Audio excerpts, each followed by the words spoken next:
Hey guys, tonight we begin with the female gladiator, a profession where you're expected to fight trained killers in front of thousands, maintain your dignity while half naked, navigate Roman sexual politics like a minefield, and somehow make all that look like entertainment, which is roughly the equivalent of being asked to perform brain surgery, while people throw vegetables at you and place bets on whether you'll survive. Except the brain surgery is also on fire and the vegetables are surprisingly aerodynamic. Before you get comfortable, take a moment to like the video and subscribe. Let me know in the comments where you're tuning in from and what time it is for you. Now, dim the lights and let's ease into tonight's journey together. You are a gladiatrix. That is what they call you, though you have other names. Names your mother gave you before she understood what the world would make of you. Names you had before all of this. But here in Rome, in the year 89 AD, you are a gladiatrix, and that word carries weight you are still learning to measure. Specifically, the weight of every assumption Romans make about women who kill people professionally, which is to say, all of them, loudly, in your general direction. The sun has not yet risen. You know this not because you can see the sky, but because the stone walls of your cell are still cold to the touch, which is their brief morning apology before spending the rest of the day radiating heat like angry ovens. In a few hours, they will be warm, almost hot, transforming your cell into what future generations will call a sauna and charge money for. Romans call it Tuesday. You cannot sleep. This is not unusual. Sleep has become a negotiation rather than a certainty, the kind where one party keeps shouting demands and the other party is your exhausted brain trying to remember if that move Cato taught you works against left-handed fighters or just gets you killed faster. Your body is tired in ways that run deeper than muscle and bone, but your mind refuses rest. It keeps replaying movements, analyzing mistakes, calculating odds. This is what happens when your life depends on split-second decisions. Your brain treats sleep as a luxury you cannot afford, like imported wine or a retirement plan. The ludus, the gladiator school where you live, is beginning to wake around you. You hear it in layers, like a very aggressive orchestra tuning up for a concert where all the instruments are human suffering. First, the guards changing shifts, their sandals scraping against stone, voices low and rough with night duty, and the kind of resentment that comes from babysitting professional killers for minimum wage. Then the kitchen slaves, starting fires for the morning meal, producing smoke and the smell of cheap grain that somehow always tastes like disappointment mixed with sawdust. Then, gradually, the other gladiators, coughs, groans, the specific sound of someone testing an injury, moving carefully, conducting a morning inventory of body parts that may or may not still be functioning at optimal capacity. You sit up. The movement costs you. Your left shoulder, which took a blow 3 days ago during training, protests immediately, not screaming protest, not the sharp, bright pain that means something is broken and you should probably panic, just a dull, persistent ache that means something is damaged and healing slowly, which is the body's way of saying, I'm working on it, but I'm not happy about it. You have learned to categorize pain the way merchants categorize goods. There is pain you can ignore, the background noise of being alive and employed in violence. Pain you can work through, the concerning but manageable kind. Pain you must respect, which means you acknowledge it exists and make careful decisions. And pain that means you are about to die, which is surprisingly rare but memorably specific when it arrives. This is work through pain. Annoying but manageable. The equivalent of a co-worker who talks too much but doesn't actively sabotage the operation. Your cell is small, 4 paces by 3, which sounds almost spacious until you realize it's the Roman equivalent of a storage closet. Except you're the mop. Stone walls, stone floor, one small window too high to reach, positioned specifically so you can see sunlight but never experience joy. A sleeping mat that is surprisingly decent because the lanista, the owner of your school, understands that injured gladiators do not fight well and dead gladiators do not fight at all, which represents a catastrophic return on investment. A wooden chest containing your possessions, which would fit comfortably in a child's cupped hands. A water jug, currently half full, which is either optimistic or pessimistic, depending on whether you think you'll survive to refill it. A chamber pot, which we will not discuss further because this is a sleep story and some details do not aid relaxation. This is your world. Technically, you own nothing here, not even yourself, which is Roman property law at its most elegantly brutal. But functionally, these square meters of Roman real estate are yours. You defend them. You maintain them. You return to them after training, after fights, after everything.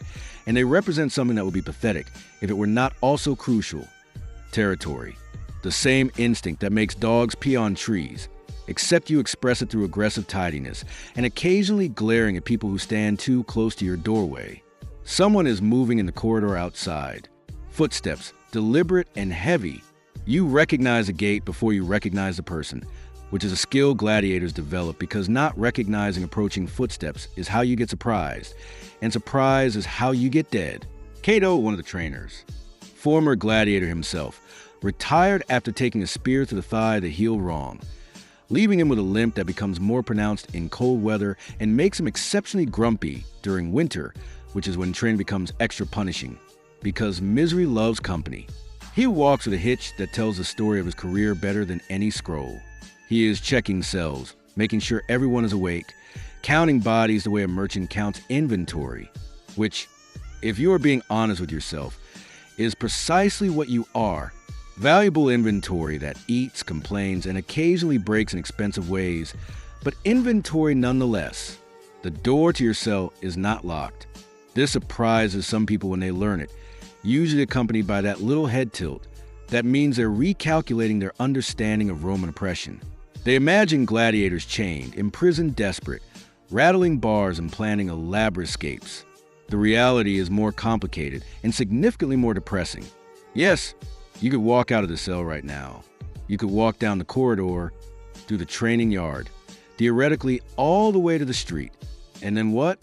You are a woman marked as a gladiator in a city where that carries very specific social implications, most of them involving assumptions about your availability for activities you did not consent to. You have no money beyond the 3 copper coins you've managed to save, which in Rome buys you approximately 1 decent meal or half a pair of sandals. You have no family who would claim you, because the kind of family that sells daughters tends not to maintain forwarding addresses. You have no legal status that would protect you, because gladiators occupy this fascinating legal category of being simultaneously famous and rightless, which is very Roman. You are property that happens to be stored in an unlocked box. The economics of your situation are elegantly simple. You stay because leaving offers nothing better. You fight because fighting offers a possibility of something more. Freedom, maybe, if you save enough and survive long enough and the gods feel cooperative. Wealth, possibly in a relative sense where wealth means owning 3 tunics instead of 2.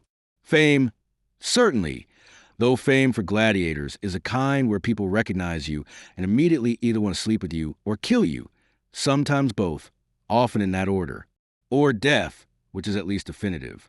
Death does not require you to calculate odds or save money or pretend that this is fine. This is Roman pragmatism at its finest. Why lock doors when poverty and social structure create far more effective prisons? Why use chains when debt, stigma, and the complete absence of alternatives do the job better? It's economically efficient. It's morally questionable. It's Tuesday in Rome. You stand. Your body catalogs complaints in order of severity, like a very depressing morning checklist. Shoulder, already noted and grumbling.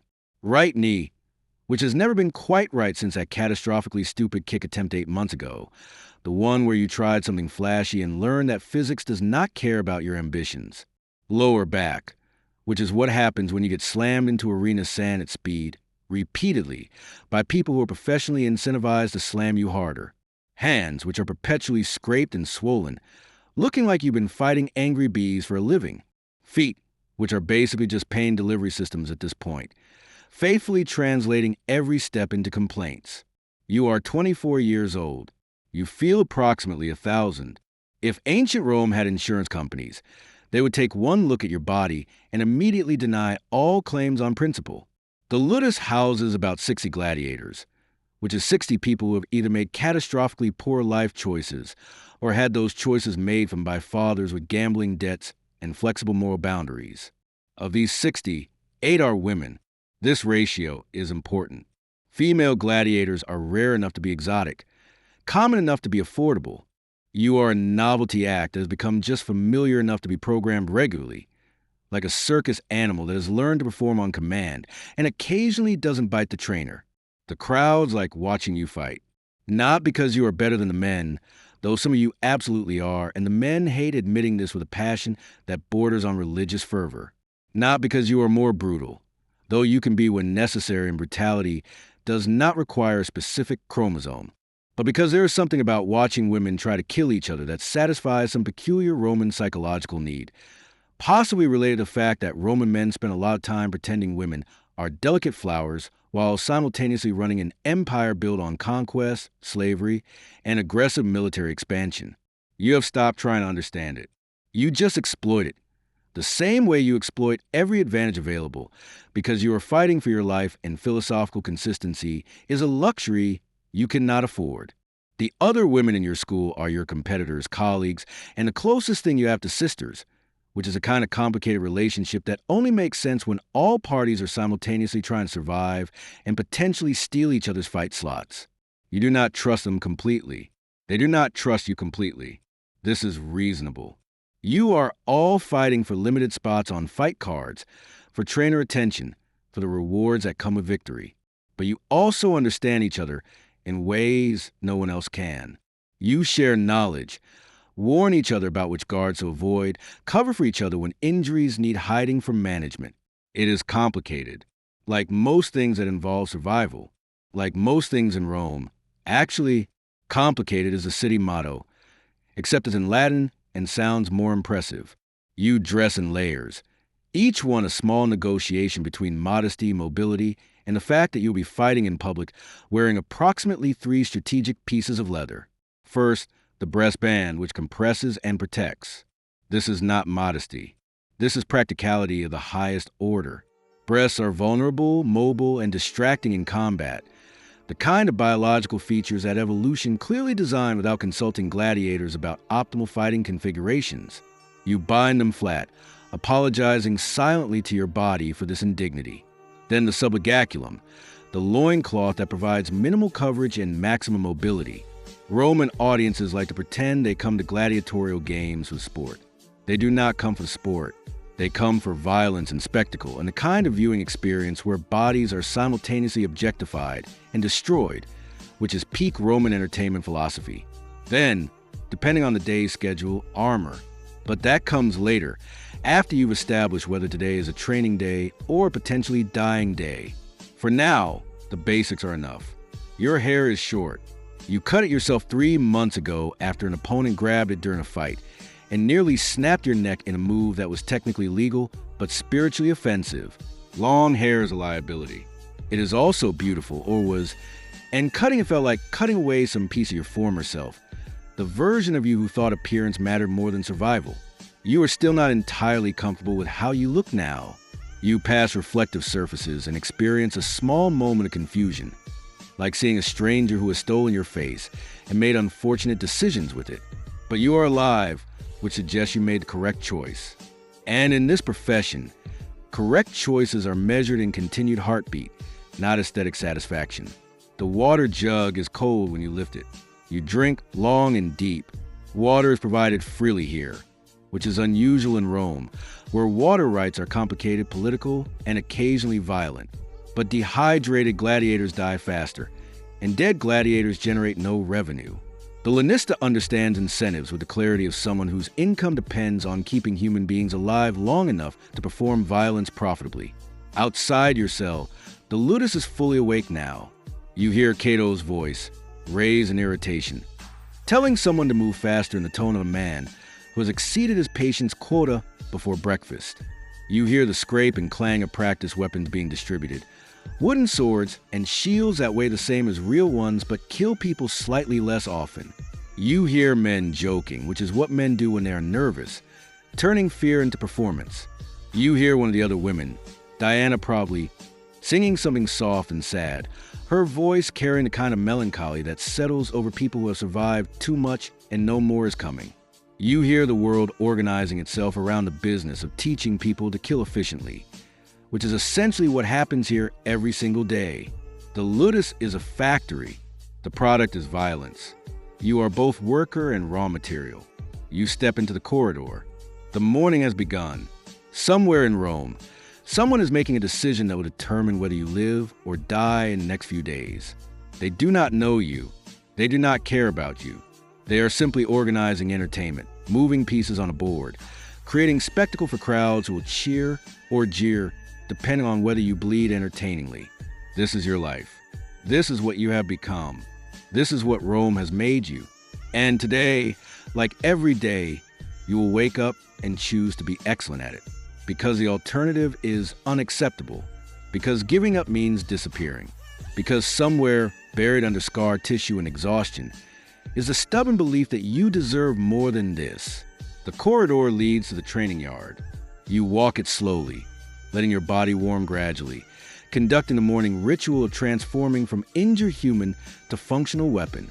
This is something your first trainer taught you, before he was killed in the arena, before you understood that everyone who teaches you the profession is essentially temporary, walking lesson plans with expiration dates.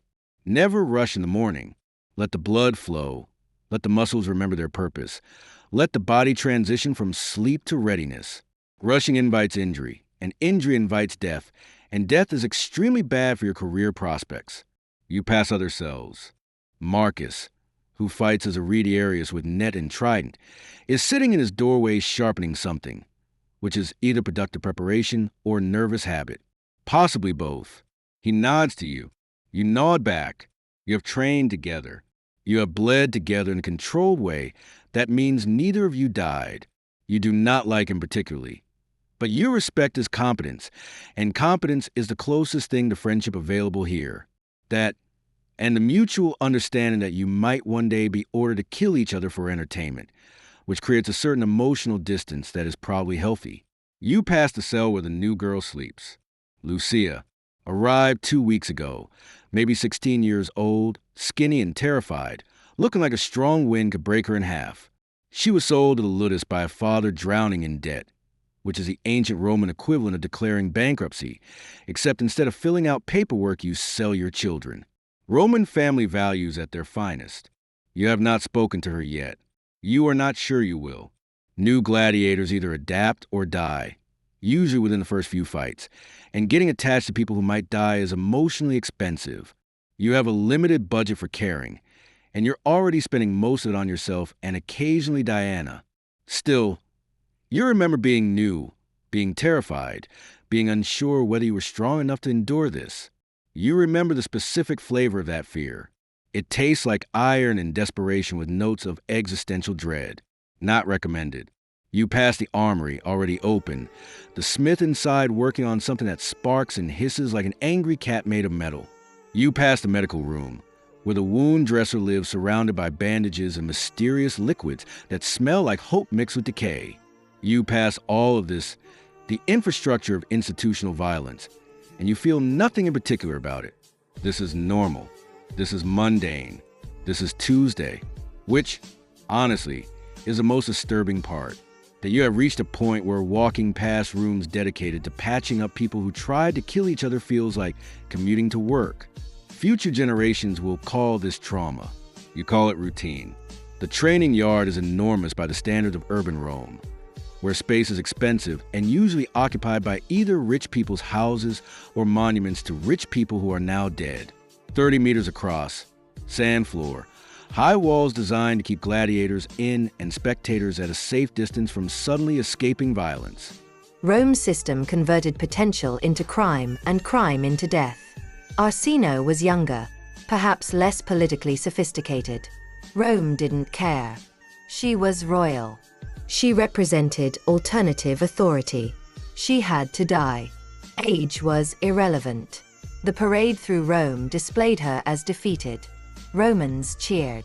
The spectacle showed Rome's power and her powerlessness. Then Rome killed her. Spectacle was prologue to execution. She represented what Rome couldn't tolerate: female lineage to power independent of Rome's approval. Rome eliminated that representation by eliminating her body. Not every queen in opposition to Rome is famous. Many died in obscurity. Arsino had slight fame, then obscurity. You recognize everyone, not just their faces, but their patterns. You know their styles, their strengths, their weaknesses. You know who is nursing hidden injuries that they're hoping management doesn't notice. You know who is sleeping with which guard, which is both gossip and tactical information, because guards with personal investments tend to be more lenient about minor infractions. You know who gambles, who prays, who has given up inside but keeps moving through routine, because stopping means facing the reality of their situation, and reality is often worse than exhaustion. This is your world. These are your people. Sort of, in the way that co-workers are your people. Rome's logic: eliminate anyone with claim to power Rome hadn't explicitly approved. Arsino was paraded in chains because Rome needed to display victory. Over Cleopatra, over Egypt, over female authority. The spectacle served Rome's narrative regardless. After spectacle comes memory. After memory comes obscurity. After obscurity comes forgetting. Rome's system was comprehensive. It didn't just kill Arsino. It erased her. She represented inheritance. Egypt's throne could pass to her. Rome said no. Rome said that alternative wouldn't exist. Rome executed her to eliminate that alternative. Arsino lived just long enough to be useful to Rome's triumphal narrative. Then Rome ended her. The timing suggests Rome calculated her utility precisely. Valuable livestock that requires maintenance and occasionally disappoints him by getting injured in stupid ways. You're fighting tomorrow, he says. No preamble. No softness. No good morning. How are you feeling today? Just information delivered like a blow, which is probably appropriate given the profession. Tomorrow, you have 1 day to prepare. 1 day to ensure you do not die. 1 day between now and standing in an arena while thousands of people watch you fight someone who is actively trying to end your existence. Your heart rate increases slightly. This is automatic, your body recognizing danger before your mind finishes processing the information. You keep your face neutral, because showing fear invites pity, and pity is useless. Who am I fighting, you ask? Casual, professional, as if the answer is merely interesting rather than potentially life-determining. Cato's expression shifts into something that might be sympathy or might be amusement. It is hard to tell with Cato. His face has 2 settings: neutral disapproval and active disapproval. New girl from the Capuan school. Goes by Achillea. Undefeated in 3 fights. Someone is already waiting to try to kill you, and they have been winning consistently, which suggests either genuine skill or extremely good matchmaking. Possibly both. This, you think, seems fine, moments before proving you catastrophically wrong, which in fairness is the story of your entire career. Things seem fine, then they attempt to kill you. Then you adapt. This is a gladiator life cycle in 3 acts. The training begins immediately because everything in the ludus operates on the principle that idle gladiators are wasted gladiators, and waste is what happens to other people's investments. Cato gestures toward the practice area where padded weapons are arranged with the kind of precision that suggests someone's job depends on getting this right, which, in Rome, someone's job always does. Someone's job depends on everything, usually a slave whose name no one remembers and who gets blamed when anything goes even slightly wrong. You select a wooden gladius, practice sword, weighted to match the real thing, but incapable of actual murder unless someone tries exceptionally hard. This is a compromise the ludus makes. Train with near-lethal intensity while minimizing the chance of killing valuable assets before they can perform. Though mistakes happen. Last month, someone misjudged a strike during practice and crushed another fighter's windpipe. He died slowly, which is the worst way, gasping and panicking while everyone watched and pretended to learn something from it. The lesson being, wooden swords are still dangerous, and overconfidence kills just as effectively as steel. The wooden sword feels familiar in your hand, settling into your palm like an old friend who occasionally hurts you but means well. You have held the specific weapon, or ones identical to it, thousands of times. The grip is worn smooth where your palm rests, polished by sweat and repetition. The balance is exact. You could fight with this in complete darkness and know precisely where the blade ends and the air begins, which is a kind of intimate knowledge you develop when your life depends on 6 inches of wood, and whether you can make it connect with someone's body faster than they can make theirs connect with yours. Cato pairs you with Gaius, a veteran fighter who has survived 7 years in the arena through a combination of skill, caution, and whatever gods protect fools, which must be working overtime because Gaius is both skilled and occasionally spectacularly foolish. He is older than you by perhaps 15 years, scarred extensively, missing 3 fingers on his left hand from an incident no one discusses because apparently it was either very heroic or very embarrassing and possibly both. He nods when he sees you approaching. No words. Words are not required between people who have trained together enough times that conversation becomes redundant. You both know what happens next. Violence. Rome said that independence was no longer permissible. Boudica fought. Rome won. Her people became Roman subjects. System ensured it. Female leadership among the Celts. Rome couldn't tolerate it spreading. So Rome crushed it. Boudica became example of what happened to female rulers who resisted Rome. Her resistance might have inspired others. Rome couldn't permit inspiration. So Rome made Boudica's destruction so complete, so visible, that resistance seemed less appealing afterward. She mobilized armies to fight Rome. Rome mobilized superior force. The armies collided. Rome's system of warfare overwhelmed Celtic resistance. Boudica died. Boudica lived in time before Rome fully conquered Britain. High, aiming for your head, which is both predictable and effective because head strikes and fights quickly. You parry, with clanging against it with a sound that echoes across the training yard. The soundtrack of learning. The impact travels up your arm, jolts your shoulder, reminds you that your body is a collection of parts that are all moderately damaged and held together by stubbornness and increasingly questionable decision-making. You ignore it. Pain is information. You acknowledge the information and continue, filing it away for later, when you'll have time to properly contemplate your mortality. You counter low, aiming for his knee, because Gaius has a habit of protecting his upper body and forgetting that legs are also important. He blocks, barely, and you see his eyes narrow slightly. You have to surprise him. Good. Predictability is death in the arena. You need to be surprising even to people who know you well, especially people who know you well, because they're the ones who will accurately predict your patterns and exploit them ruthlessly. The bout continues. Strike, block, parry, retreat. Advance, feint, counter, reset. The rhythm of combat. Repeated until it becomes automatic, until your body knows what to do before your mind finishes thinking about it. You are breathing harder now. Sweat beginning to gather along your spine, turning your tunic into a damp second skin. The sun is higher. The day is warming. The training yard is beginning its daily transformation from uncomfortable to actively hostile. Around you, other pairs of gladiators are engaged in similar dances of controlled violence.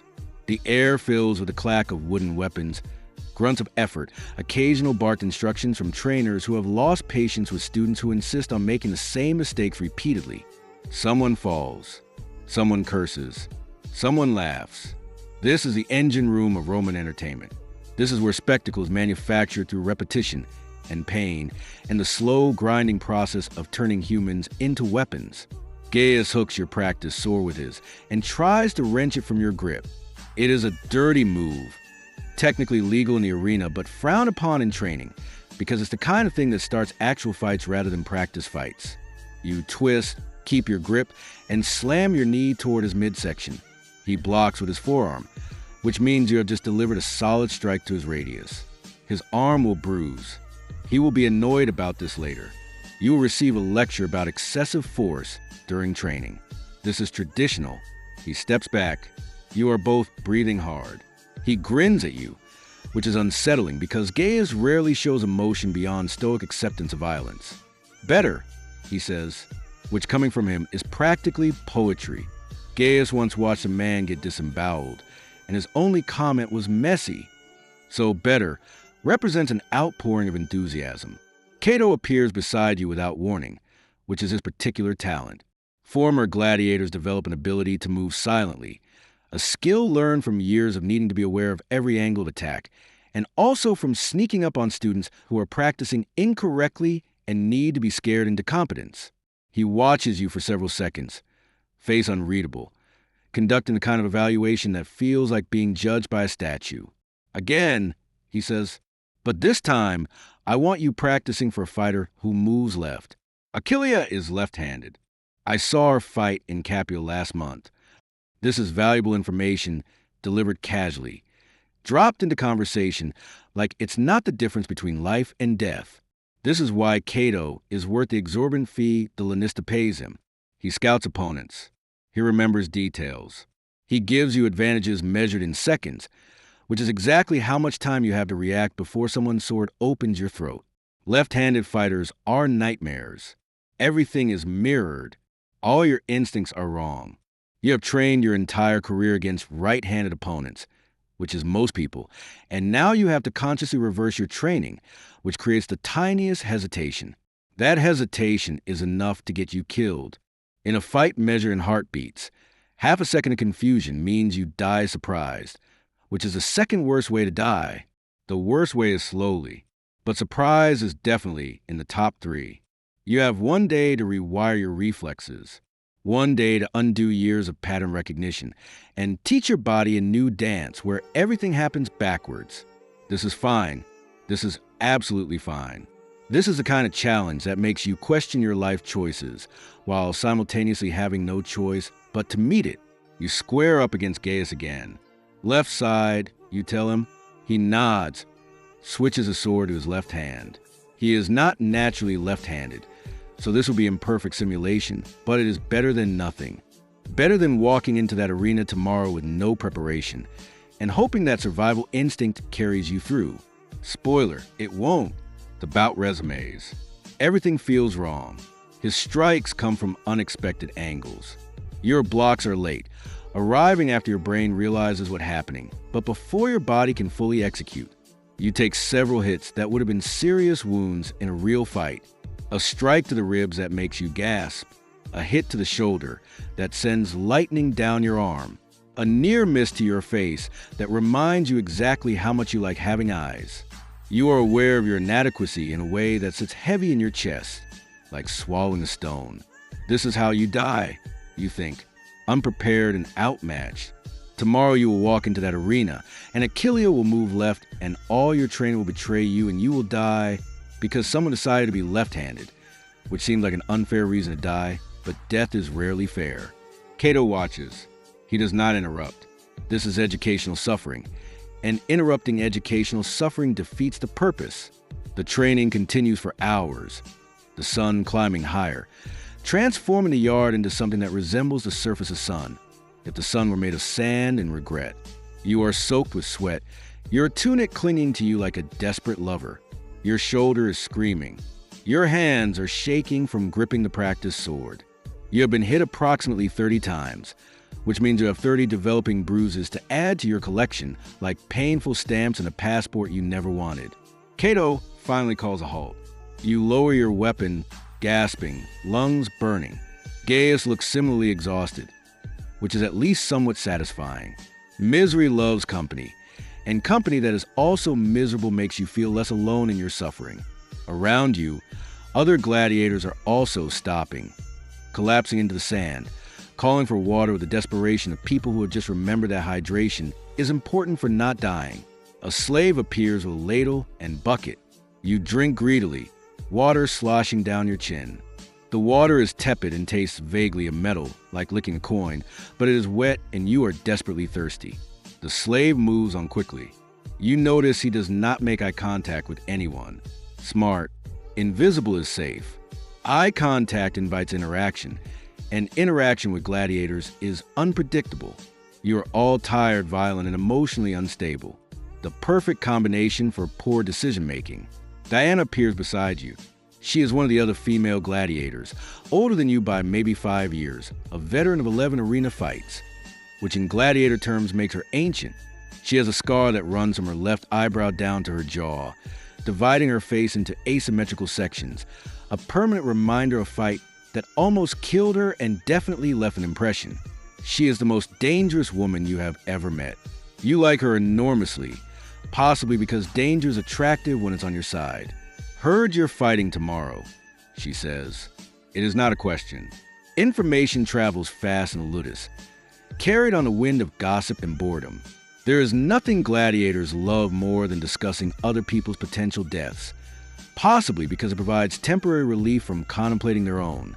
Achillea from Capua, you confirm. Diana makes a noise that is not quite a laugh, more like a snort of recognition mixed with pity. I know her. Fought her sister last year. Family of absolute maniacs. They train from childhood. Something about honoring Mars by hitting people with swords, which is one interpretation of religious devotion, I suppose. She'll be fast. This is not comforting information. You were hoping for something like, she's terrible, or she has a glass jaw and the survival instincts of a drunk pigeon. But Diana does not lie to make you feel better. It is one of the things you appreciate about her, even when you desperately wish she would. Any advice? You ask, hoping for tactical wisdom. Diana thinks for a moment. Yeah, don't die. This is possibly the least helpful advice ever delivered, ranking somewhere between try your best and have you considered not getting stabbed? Which is probably why you both start laughing. It is the kind of laughter that happens when the alternative is screaming or crying or contemplating the series of decisions that led to this moment. Laughter is cheaper than therapy and equally effective, which is to say not very, but it's what you have. The morning meal arrives. Large clay pots carried by kitchen slaves, guarded by supervisors who watch to ensure no one takes more than their allotment. Because apparently gladiators cannot be trusted around food, which is fair given that you're all perpetually hungry and one step away from pharaoh. The food is aggressively boring. Barley porridge, some legumes, occasionally a piece of dried fish or meat if the lanista is feeling generous or guilty. The lanista feeds you enough to maintain muscle and health, but not enough to enjoy. This is calculated. Happy gladiators are expensive, requiring better food, better conditions, better everything. Adequately nourished gladiators generate profit, without all the overhead of contentment. It is a Roman business model applied to human suffering. Maximize output, minimize input. Pretend this is sustainable. You eat mechanically, refueling, shoving porridge into your face with the enthusiasm of someone who has learned that food is fuel rather than pleasure. The porridge has a texture of glue and tastes like regret with hints of disappointment. You have eaten worse. You will eat worse again. This is somewhere in the middle of the culinary despair spectrum. Around you, gladiators eat in small groups defined by fighting style and social hierarchy, which is how humans organize themselves everywhere. We just pretend it's more sophisticated when we're not actively preparing to kill each other for entertainment. The heavily armored fighters, the Myrmilones, cluster together, comparing muscles and discussing technique. The net fighters sit separately, probably discussing nets, which cannot be a fascinating conversation, but they seem invested. The women occupy their own space, not quite separate but not quite integrated, existing in that social limbo that women everywhere will recognize, included but only conditionally, acknowledged but only carefully. This is standard. Rome has very specific ideas about how people should organize themselves, and Ludus reflects this in miniature. It is Rome's hierarchy compressed into one training facility. Clear, brutal, and pretending to be natural rather than constructed. Lucia, the new girl, sits alone at the edge of the group.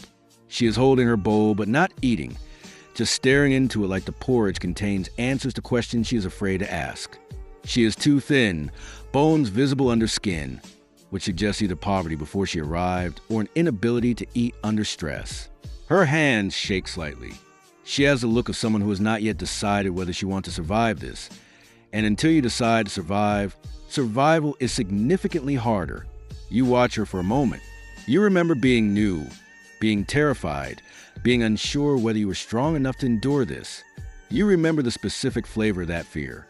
It tastes like iron and desperation, with an aftertaste of abandoned hope. You should probably talk to her, offer something that might be comfort or at least information. But you do not know what to say. You do not know how to explain that it gets easier and harder simultaneously. That you will stop being afraid of dying and start being afraid of how much you are willing to do to survive. That the person she is now will disappear and be replaced by someone functional and dangerous and slightly broken. And whether that's better or worse depends on how you feel about the philosophical questions surrounding identity, which is not the kind of conversation you have with someone who can barely hold a bowl of porridge. So you say nothing. You finish your porridge. You put your bowl down for the slaves to collect. Lucia is still staring into her food. You hope she figures it out. You also know that hoping accomplishes nothing, which is one of those depressing truths you learn as a gladiator. Hope does not sharpen swords. Hope does not block strikes. Hope is what you have left when skill fails, which means hope is the last thing you want to be relying on. After the meal, there is a brief period of rest. This is when injuries are tended, equipment is repaired, and gladiators are allowed to pretend they are human beings with agency instead of property with opinions. You return to your cell, moving slowly, cataloging the new pains that have joined the permanent collection, like adding books to a library, except the books are all titled Things That Hurt, and there is no happy ending section. Your wooden chest contains 2 spare subligacula, which is Roman underwear, calling it that makes it sound more dignified than loincloth, a comb with several broken teeth, which is still better than no comb because standards decline rapidly when you live in a cell. A small knife you are not technically supposed to have, but everyone pretends not to notice because gladiators with contraband are only a problem if they use it inappropriately.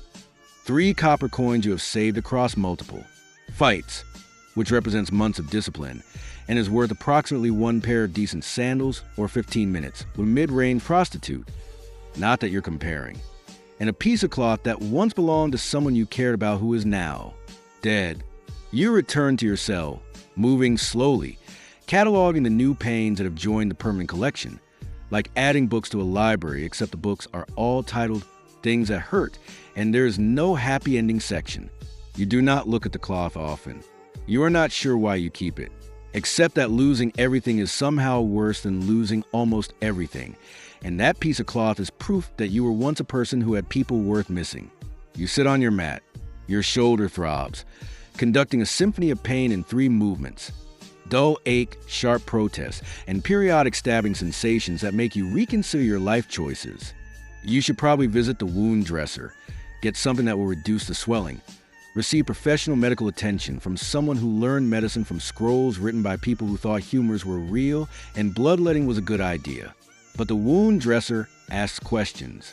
He reports serious injuries to the lanista, and serious injuries mean you might be pulled from tomorrow's fight, which means no prize money, which means no progress toward the enormous sum required to buy your freedom, a sum so large that thinking about it induces existential despair and mathematical anxiety. So you sit with your pain like an old friend. You have learned that some friends are more reliable than others. And pain is extremely reliable. It shows up consistently. It never lies. It is the most honest relationship you have. You can hear sounds from other cells. Someone is snoring, the kind of loud, aggressive snoring that suggests either extreme exhaustion or a medical condition no one has diagnosed because Roman medicine does not care about sleep apnea. Someone else is talking to themselves. Words too low to distinguish, but the cadence suggests prayer. You recognize the rhythm, asking God for protection, offering bargains, making promises that will be immediately forgotten if the gods actually deliver. Someone is sharpening a blade, the rhythmic scrape of metal on stone, the most common sound in the gladiator school besides grunting and regret. These sounds are the soundtrack of your life. You think about tomorrow, about Achillia from Capua, about the fact that she is undefeated, which means she is good, lucky, or both. The worst opponents are both. Skill you can counter. Luck you cannot plan for. Skill and luck means you're fighting someone the universe has decided to favor. And the universe rarely changes its mind just because you asked nicely. You think about strategies, angles of attack, how to exploit a left-handed fighter's patterns. You think about the crowd, about sand, about blood. You think about what happens if you lose. The ludus will not kill you immediately. Defeated gladiators are expensive investments that represent sunk costs. You will be given time to heal, then pushed back into the rotation. Unless the defeat is particularly humiliating, in which case your market value drops and you might be sold to a worse school or a worse fate.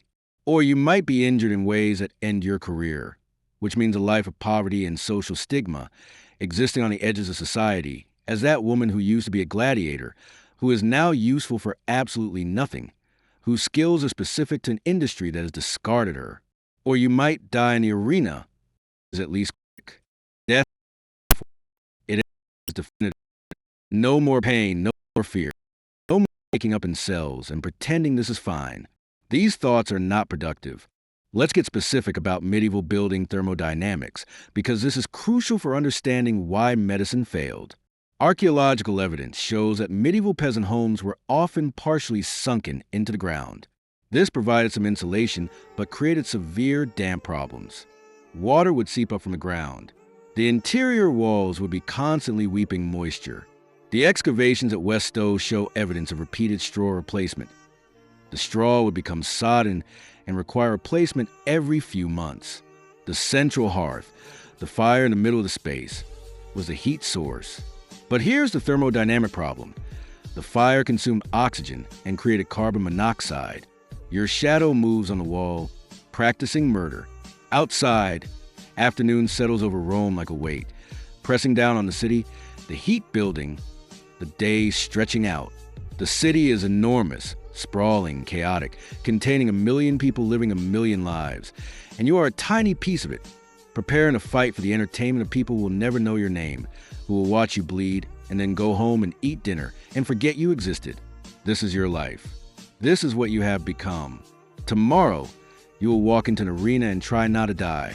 Tonight, you practice. And moving near the fire meant being in the same space as the most contaminated air, where smoke, mold spores, and airborne pathogens concentrate. The damp was persistent.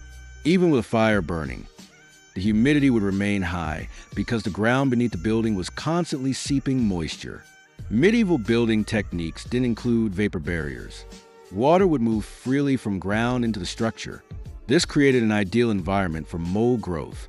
Mold thrives in damp spaces with moderate temperature, which is space where fire provides. Aspergillus, a fungal infection, can be acquired by inhaling mold spores. You're paired with Diana now, who fights with a different style than Gaius. Where Gaius is cautious and methodical, Diana is fast and aggressive, like fighting a very angry cat if the cat had military training and poor impulse control. She does not go easy on you. This is respect, disguised as violence. In the Ludus, the people who hurt you during training are often the people trying hardest to keep you alive during fights. It's complicated. Everything here is complicated. She strikes hard enough to rattle your bones, the impact vibrating through your skeleton like someone rang you like a bell. You block, counter, retreat.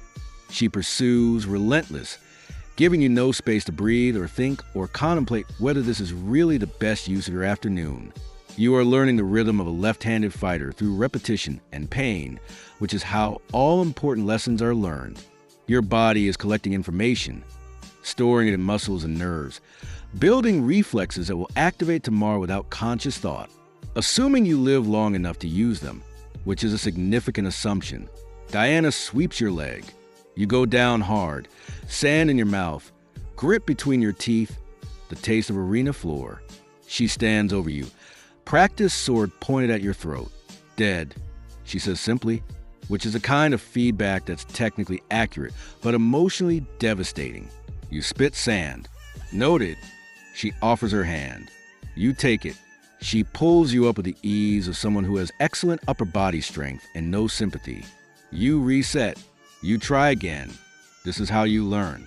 Through failure, through repetition, through the grinding process of making mistakes until you stop making them, or until you make a mistake you don't survive, which is the ultimate learning opportunity, because you learn permanently, though you don't get to apply the knowledge, which seems like poor educational design. The sun begins its descent. The sky shifts from white to gold, conducting its daily color change like a very slow sunset painting. Your time is running out, both for today and possibly in general depending on how tomorrow goes. Evening training ends when the light fails. You cannot practice what you cannot see, and torchlit drills are expensive. The Ludus operates on economics, and economics says darkness means rest. Also, torchlit training creates opportunities for accidental fires. And burning down your gladiator school is bad for business.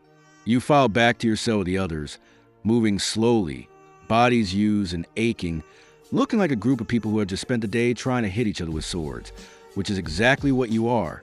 The evening meal is similar to morning one, though occasionally the Lanista splurges on actual meat if important fights are scheduled. Tonight, there is chicken, a small amount, stringy and tough, but recognizably flesh from something that was once alive and had dreams, though probably not dreams that included being served to gladiators. You eat it methodically, chewing until it can be swallowed, extracting calories with the efficiency of someone who views food as fuel. Diana sits across from you. She has been watching you all day with an expression you cannot quite read, somewhere between concern and amusement, which is her usual state. Finally, she speaks. "You're scared," she says. Not a question, an observation. Diana is good at observations, which is why she has survived 11 fights. She notices things. You consider denying it, but Diana knows fear. Everyone here knows fear intimately, like an ex-lover who keeps showing up uninvited. Lying about it is pointless. Yes, you admit. Good. Diana says, fear keeps you sharp. It's when you stop being scared that you die. She leans forward slightly, lowering her voice, which is what people do when they're about to share information that's actually useful. I'm going to tell you something about arena fights that no one explains properly. The actual fighting, that's maybe 30% of what determines who wins. The rest is theater. You must look confused because she continues. The crowd wants a story. They want heroes and villains. They want drama, narrative, emotional investment. If you give them that, if you perform, they will love you. And if they love you, the editor who organized the games cannot let you die. The crowd will riot. Romans take their entertainment very seriously. They will burn things. This is interesting information delivered in the tone of someone sharing a recipe for bread. You have heard pieces of this before, glimpses and rumors, but never stated so directly. How I perform, you ask. Diana grins, and the scar on her face pulls the expression into something almost feral, like a wolf smiling, which is both impressive and slightly terrifying. That depends on who you want to be. Some fighters play the savage. All aggression, no mercy, murder with enthusiasm. Some play the noble warrior, honor and skill, and dying beautifully if they must. Some play the underdog, brave but outmatched, inspiring, tragic if they lose. She pauses, studying you. You're small, you're female. You're pretty enough that it reads even covered in blood. Play the underdog who refuses to quit. The crowd love that story. They want to see you struggle and overcome. They want to root for you. Give them a reason. You think about this. You think about all the fights you have watched, all the patterns you have observed without consciously analyzing. Diana is right. The fighters who survive are not always the most skilled. They are the ones the crowd wants to keep watching. The ones who create emotional investment. This is entertainment, not murder. Except it's also murder, but the entertainment part determines whether you survive the murder attempt. What do you play? You ask her. Diana's grin widens. The monster. The crowd comes to see me be brutal. I give them what they want. I make every kill look like an execution. I don't just win, I destroy. They scream for me, half in horror, half in delight. And she does. You have watched Diana fight. The tissue is dead, blackened, putrefied. A medieval surgeon would decide on an amputation. The question, at what point? The surgeon needed to amputate above the line of viable tissue.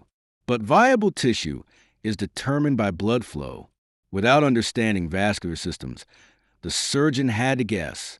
He would examine the leg, looking for color change. He would try to cut through apparently dead tissue and judge where living tissue began. Often, he would amputate too low, leaving dead tissue that would lead to further amputation, or amputate too high, causing excessive blood loss.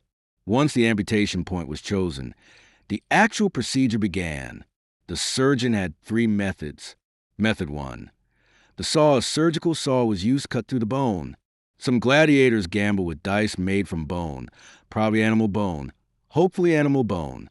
Some pray to various gods, hedging spiritual bets, offering deals, promising devotion in exchange for continued heartbeat. Some sharpen weapons that are already sharp because the activity is soothing and gives them something to do with their hands besides contemplate mortality. Some, like Lucia, sit alone and stare at nothing, which is concerning but also none of your business, until she makes it your business by dying in some dramatic way that affects training schedules. You return to your cell. You light the small oil lamp you are permitted. Method 3. Cautery for smaller amputations, or in some cases alongside sawing, a heated iron would be used.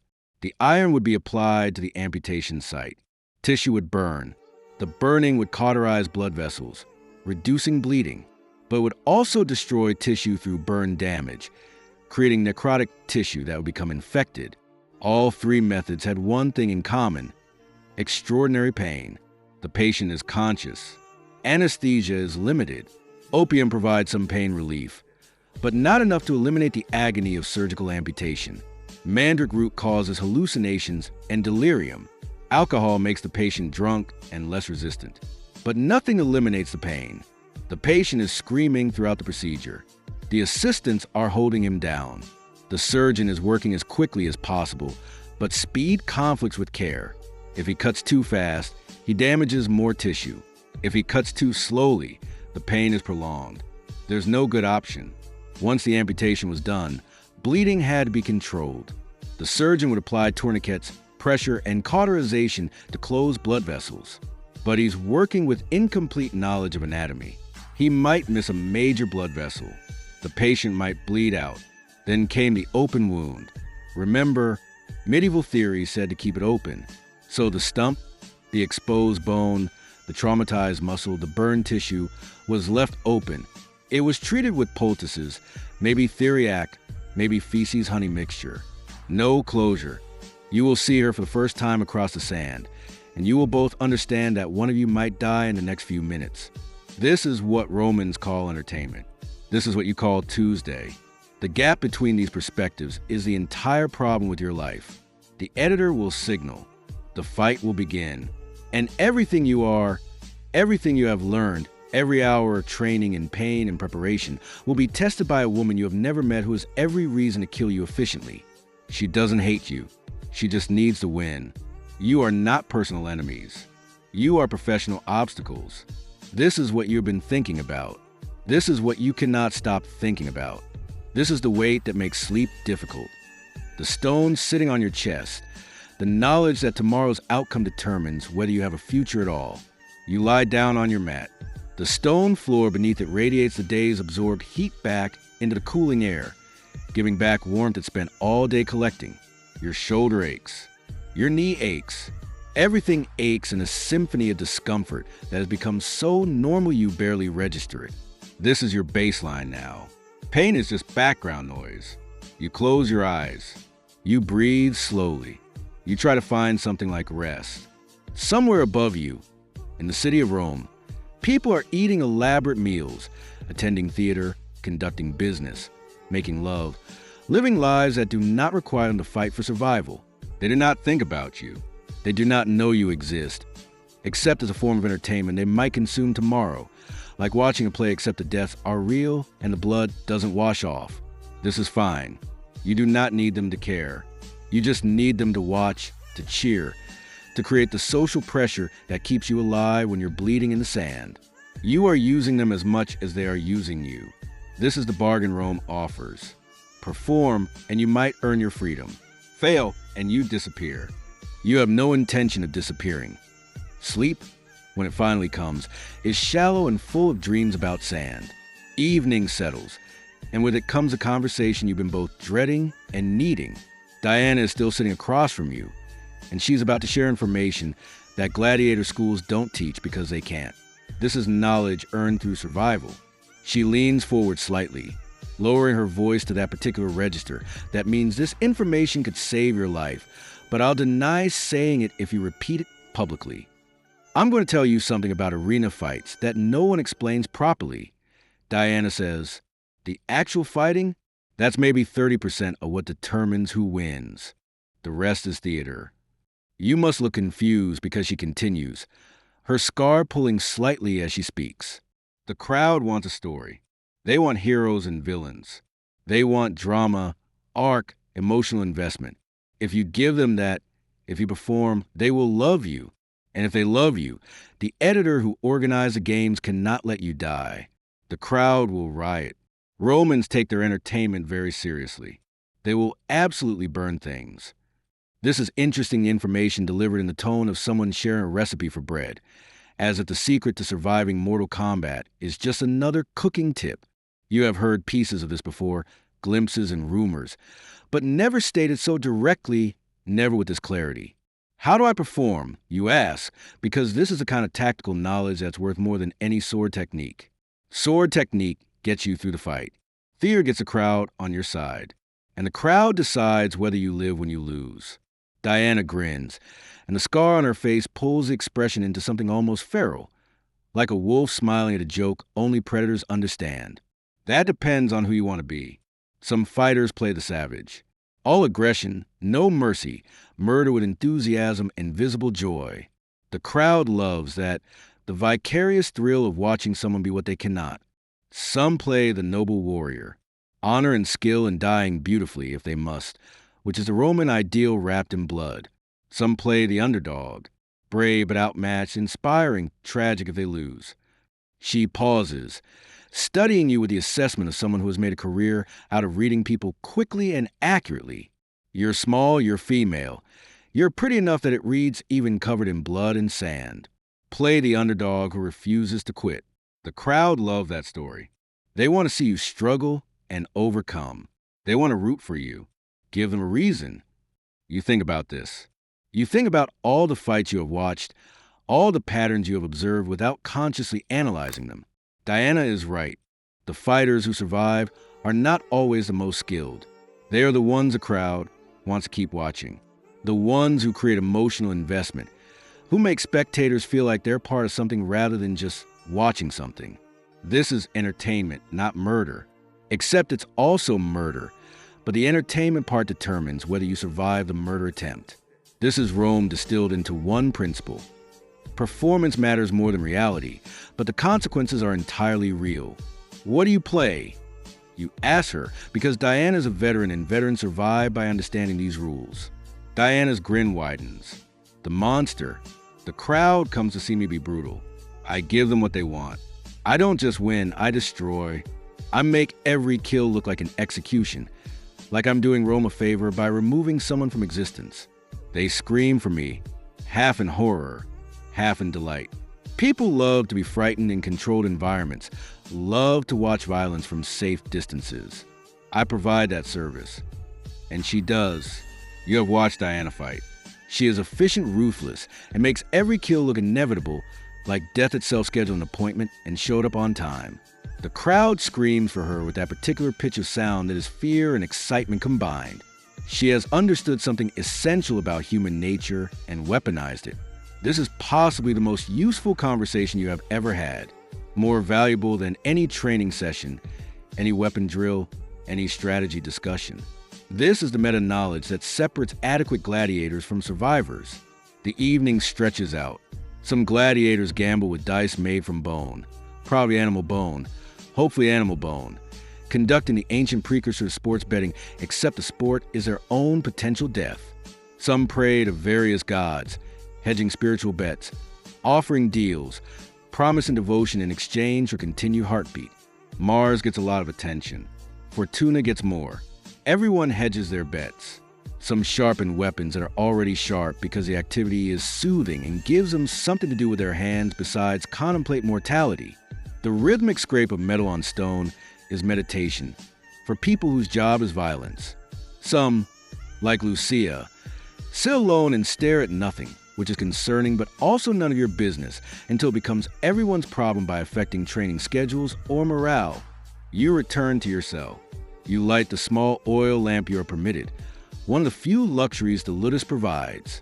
The flame creates shadows that dance on the walls, creating the illusion of movement, of other people, of life beyond these stone walls that are both prison and protection. You sit cross-legged on your mat and think about tomorrow. Actually think about it, not just panic about it. Tomorrow, you will wake before dawn, because dawn is when Romans schedule their blood sport. Fresh and early like a farmer's market, except the produce is human suffering. You will be given a better meal than usual, calories for combat, final fuel before potential death, protein if the lanista is feeling generous. You will be taken to the arena, to the holding cells beneath the stands where gladiators wait, like products awaiting deployment, like use, like actors